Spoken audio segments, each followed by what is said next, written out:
Salut tout le monde, c'est Septimus Blex, alias pour toutes les personnes du Mask Center, le forum français dédié au masque, big up. On se retrouve aujourd'hui pour une revue masque avec Condor, l'incontournable Condor, car quand la vague masque, la première, est sortie, on a vu un raz-de-marée de Condor et de Piranha arriver en France, et quasiment tout le monde les possédait. Et il faut dire que lorsque cette gamme est arrivée en France, elle n'est pas du tout passée inaperçue. On jette tout de suite un petit coup d'œil à la boîte. Il s'agit ici d'une loose, quasiment parfaite, puisqu'il me manque juste les inserts des autocollants. Boîte Euro, on retrouve ici le logo masque. Donc Condor, moto hélicoptère masque avec une figurine articulée. Toujours un très joli dessin sur la boîte. Âge 4 ans et plus, donc à partir de 4 ans. Ici, dans cette boîte, un véhicule, une figurine articulée Brad Turner et son masque. Toujours sur les boîtes Euro, on a la petite photo du jouet, plutôt sympa. Voilà. Au-dessus, alors, on nous rappelle que ça ne convient pas à un enfant de moins de 36 mois. On a ici le visuel en civil et en cours de transformation et transformé. Bizarre ça. Condor toujours. Donc sur les côtés des coordonnées et des précautions. Voilà. Au dos, la même chose que de l'autre côté, sauf que les langues sont différentes. Sur ce côté-là, on a le code barre. Et en dessous, on a exactement la même chose qu'au-dessus. À l'intérieur, on a aussi, bien sûr, la notice européenne, avec un côté poster, où ici, on a tous les véhicules de la première vague. Le poster faisait trop envie. Quand on était gamin, on l'avait avec nous, on disait « Ah moi, le prochain que je veux, c'est celui-là. Ah celui-là, on va me l'offrir pour mon anniversaire. » Vous voyez? Donc bien sûr en bas on a le détail de chaque véhicule. Vraiment sympa ces mises en situation, comme à chaque fois. Ça ressemble vraiment à ce qu'on pouvait retrouver dans la pub. Mais n'empêche que les gars ils sont quand même cassés à faire du maquettisme derrière pour poser tout ça. Vraiment cool. Et puis bien sûr on a la notice dans toutes les langues, avec l'emplacement des décals. Et puis la procédure pour le transformer. Ici. Voilà, donc là du coup c'est des gros dessins parce que il n'y avait pas beaucoup à mettre. Et par contre ce qui était important c'était surtout de mettre ce côté-là pour faire vendre. Et donc voici Condor. Alors avant de regarder de plus près le véhicule, on va s'attarder quelques instants sur le personnage. Ici présent. Il s'agit de Brad Turner, pilote de moto et d'hélicoptère. Nom de code, Condor. Une star du rock. Brad, c'est quelqu'un de plutôt discret finalement dans l'équipe de masque, alors qu'en fait, dans la vie courante, c'est une célébrité.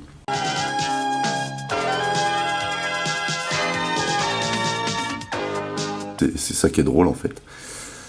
Et bien entendu, il a son masque. Alors en anglais, son masque s'appelle Hocus Pocus, mais nous en français, on le connaît sous le nom d'hologramme. Hologramme, action! Mais qu'est-ce que c'est? Voilà, très sympa ce masque.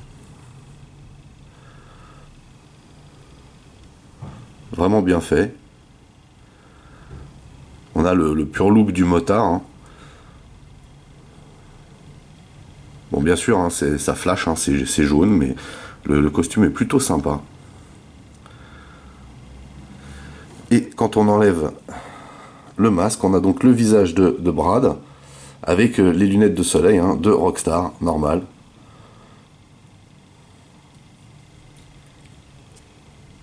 Alors on a ici un flingue, par contre. C'est un peu motard police, finalement. Ça par contre, effectivement, les agents de masque n'avaient pas ce type de choses dans le dessin animé.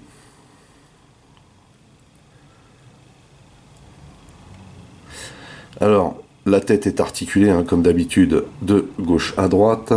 Ici, les bras au niveau des épaules, hein, les jambes au niveau des hanches et des genoux. Et puis, bien sûr, on avait les trous, hein, sous les pieds pour pouvoir les placer sur les pics, hein, de certaines plateformes ou playsets. Voilà pour Brad. On rejette un petit coup d'œil vite fait, hein, à son masque. Vraiment sympa. Avant de le mettre dans son véhicule, on va tout de suite jeter un coup d'œil justement à Condor.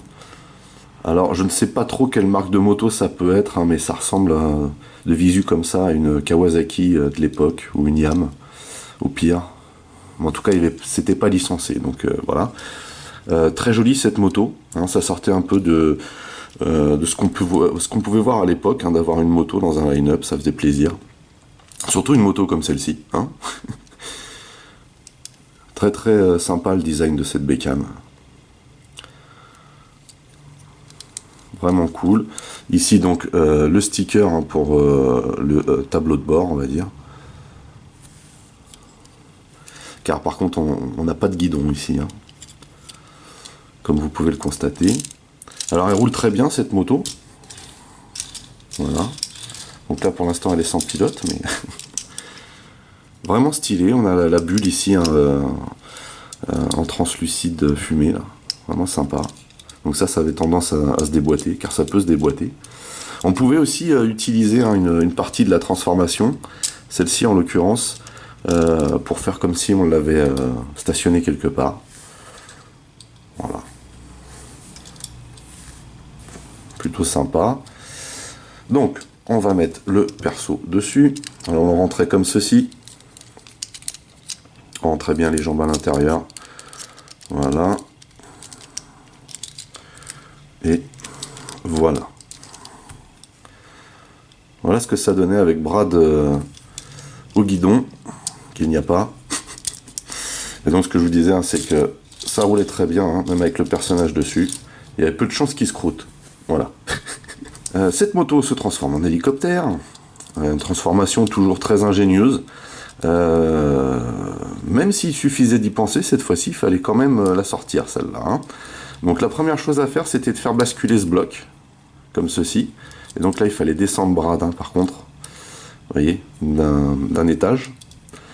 On tirait cette partie-là. Là, comme ça, on avait le socle, en fait, hein. Et on peut voir tout de suite qu'il y a des petits canons, là.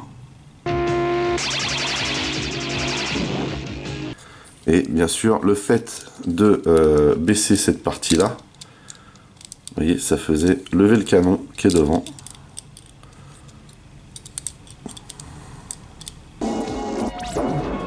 On levait cette partie-là, donc du coup ça faisait office de dérive. Vous voyez. Là tout de suite ça a un peu plus la tête de ce que c'est d'un hélicoptère, quoi, hein. Et on déployait les pales. Alors, les pales qui venaient se cocher là-dedans, là, se loger ici. Tant bien que mal, hein. C'est vrai qu'à force d'utilisation, alors en fait la problématique c'est qu'à force d'utilisation ici ça s'érodait, donc ça se calait de moins en moins, mais il y a aussi cette partie là, vous voyez, avec ce système là de plastique plié qui au bout d'un moment cassait. Alors ça c'était vraiment problématique par rapport à cette transformation, mais au final ça donne vraiment quelque chose de magnifique, je trouve, parce que là on voit vraiment que c'est un hélicoptère, hein. Il n'y a pas de souci.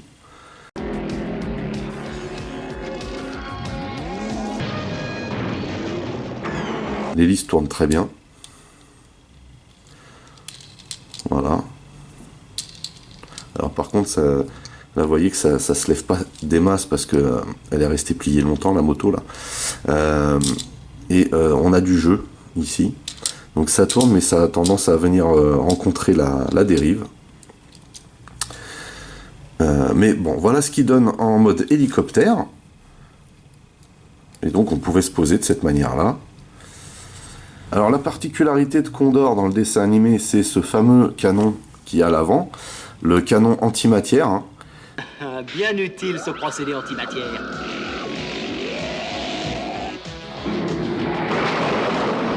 En l'occurrence, Condor, on avait l'impression de le voir à chaque épisode, mais ce n'est pas forcément vrai. Hein. C'est clair que dans les tout premiers, Brad Turner était plutôt présent, mais voilà, pas tant que ça finalement. Hein. Comparé à d'autres véhicules, il n'était pas systématiquement là. Voilà. Donc pour retransformer Condor en mode civil, hein, c'était plutôt simple. On rabattait la dérive, on repliait les pales donc qu'on venait loger sur les côtés, comme ceci.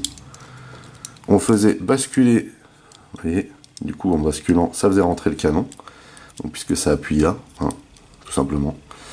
On s'est pas attardé sur ça, mais effectivement, comme à chaque fois qu'on se transforme, vous voyez, on avait le logo masque hein, qui apparaissait.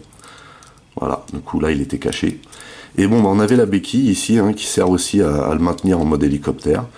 Donc voilà, retour en mode civil. Dans le dessin animé aussi, hein, la particularité de Condor, c'est d'aller très très vite en moto. Hein. Je me souviens d'un épisode, je crois d'ailleurs que c'est le premier, hein, où il passe Mach 1 au sol. Top. Condor Mach 1. Le fameux premier épisode, là, celui où ils ont tourné avec les calques à l'envers. Voilà. Donc, plutôt un bon véhicule hein, qui a sa place dans l'équipe. Voilà. Avec des bons atouts, quoi. Hein. Le canon antimatière, le masque à hologramme, la rapidité au sol, le fait de pouvoir voler, un bon soutien aérien aussi. Hein. Par contre, effectivement, comparé à d'autres véhicules aériens, c'était quand même le plus lent hein, de l'équipe de masque et il avait tendance à se faire shooter en priorité, en fait, hein, par rapport aux autres.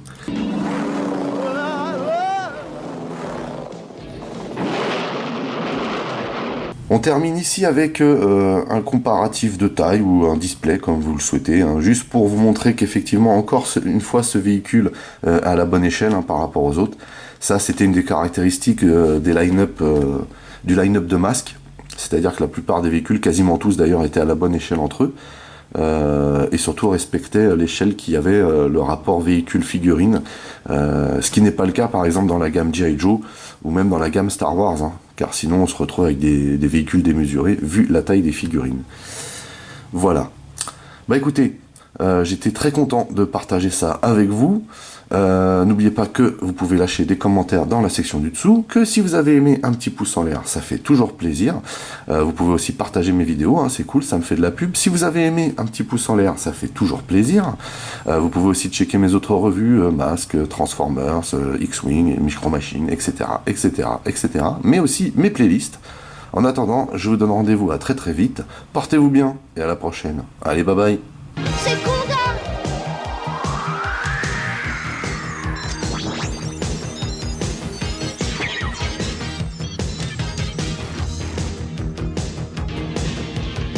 Ça alors, un véritable jeu d'enfant.